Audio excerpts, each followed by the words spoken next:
Hi there and welcome to this video for Senior Physics on Light and Waves.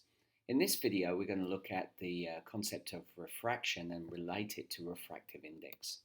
Now we see refraction all the time. For example, if you look at this pen here in the glass of water, we see that it's magnified. And it also, the light always seems to bend, or the pen looks as if it bends. Now remember, when we see an object, it's due to light coming from an object and hitting our eyes. So really what's happening is the pen doesn't bend, it's the light as it passes through a variety of media.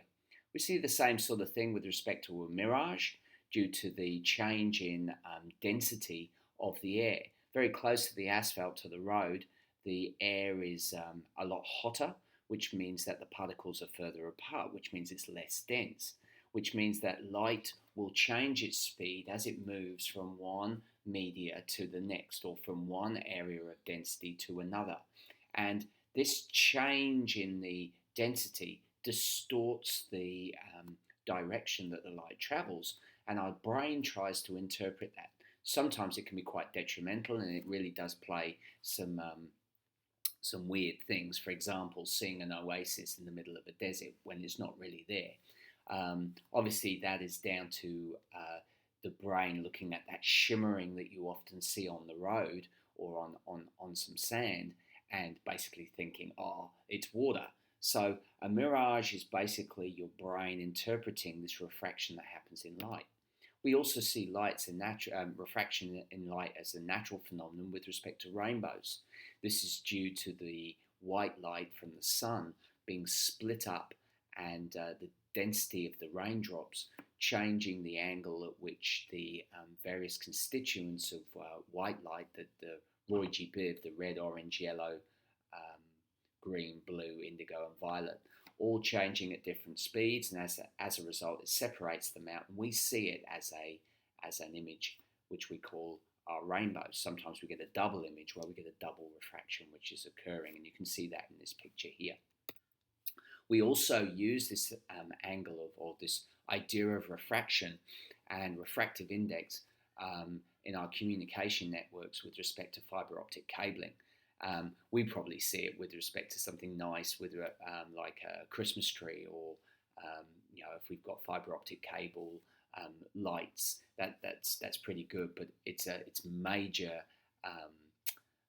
use is basically in communication and sending huge amounts of data very, very quickly through glass fibers in the form of light, and then reintroducing it as an electrical signal at the end. So this idea of refraction is around us all the time, and it's all down to the idea that different materials have different densities. Okay, so as we move from one medium to the next, we see that the degree with which the speed changes is directly related to that density. Now, light has been calculated at traveling in a vacuum, so that this is the fastest speed at 3 times 10 to the 8 meters per second. So that's basically the speed of light, which is given the symbol c. If you think about Einstein's theory of relativity, E equals mc squared, the c there is the speed of light. Okay, so we basically are working on the idea that light will travel at 3 times 10 to the 8 meters per second in its fastest medium, which is the vacuum. Now, we'll also say the same for air, although it's not entirely true, because air has density. So as a result, from space to air, that value is going to have to change, but it's quite small. So as a result, we're not going to worry too much about it with respect to our calculations at this level.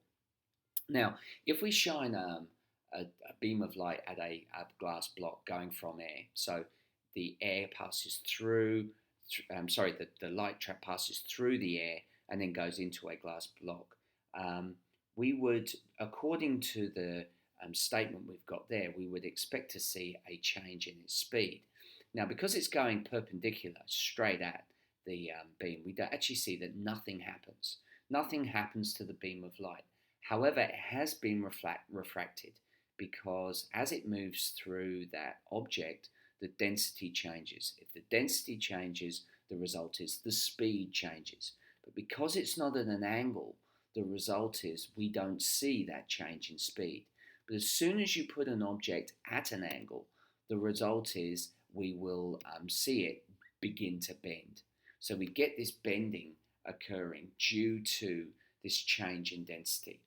So you can see in that diagram that we've got down there, the light beam is coming in from the left-hand side, but it's coming in at an angle, and as a result, it's changing its direction as it moves through the glass block. And then when it re-emerges, it goes back to its normal speed, and you will see that that re-emergence of that beam is parallel with the beam coming in, the incident beam coming in at the beginning.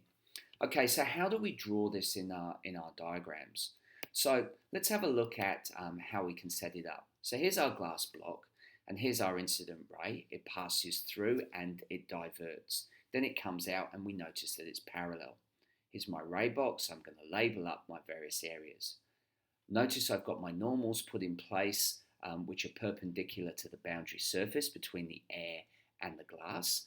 And my angle I is my incident beam. You can see there in orange. And my refracted ray, or my refracted angle, is shown in green as a little r. So we're always looking at the angle from the ray to the normal in each case, just like we've done in all our other diagrams that we've worked through. Now notice that depending on where we're talking about, if we're dealing with the top of the glass block, the incident angle is in the air. But if we're looking at the bottom of the glass block, the angle of incidence is in the glass block. Now that's important when we go on to look at multiple levels of media. So always split it up into, let's just look between this layer, and then let's look at the next layer and the next layer. Split it up into two sections. Don't look at a whole aspect there. So what is going on? Well, we know that the air is less dense than the glass block, so it's traveling a lot faster. As soon as it enters the glass block, the density increases. Now, basically, as the density increases, the speed slows down. Now, if the speed is slowing down, the refracted ray is going to move towards the normal. And you'll notice that the angle of refraction, that little green R, the angle is a lot less to the normal than the incident ray.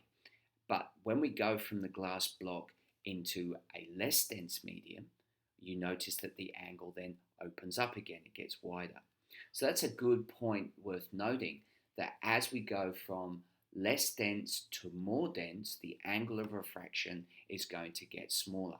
As we move from more dense to less dense, the angle of refraction is going to get greater. And again, we can use that when we're asked scenarios, what's likely to happen. You can start checking that your calculations are correct. Now, the degree with which the medium changes the speed is related, as we said, to the density. And figures have been given to looking at how does the change in density relate to the change in speed. And we give a ratio value to this, which is called the refractive index. Now, this ratio has no units. It's a difference between the speed, and it can be calculated. So obviously the question is, how do we calculate it? So we know that the fastest speed of light is in a vacuum at 3 times 10 to the 8 meters per second. So we can use this formula, this ratio, to basically calculate the refractive index of our medium.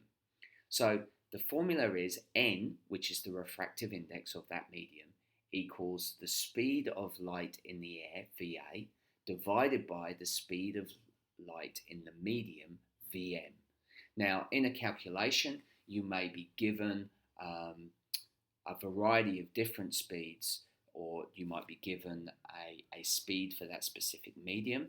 You know that the speed of light is 3 times 10 to the 8 in the air. So as a result, you can calculate your refractive index. And I've put together some videos for you to watch as to how we can work that through. Now, here is an example of a table which shows the variance in different speeds and how that relates to the refractive index. So you can see for air, if I was to put air into that equation, it would be the speed of light in air is 3 times 10 to the 8. And if I was going into another form of air, 3 times 10 to the 8 again, I'd get a value of 1 when I divide the 2 away. Water is a lot slower, or moves a lot slower than air. So it's going at 2.26 times 10 to the 8 meters per second. So it has a refractive index of 1.3. Diamond is one of the densest materials that we can pass light through. It has a refractive index of 2.42. Now this means that it basically slows down light that much. So we can look at a variety of things where we might say that an object changes the speed of light by a certain percentage. Well, if you know what light comes in at and you know the percentage change, you can then calculate the speed of light, and from calculating that speed of light in that media, you can then calculate the refractive index. Okay, so what I suggest you do is now go into the watch some of the exemplary videos that I've done as to how to calculate refractive index, and then try some of your own questions either from the textbooks that you use in class or other resources. Okay, well I hope you found that useful, and I look forward to you joining me again. Thank you for watching.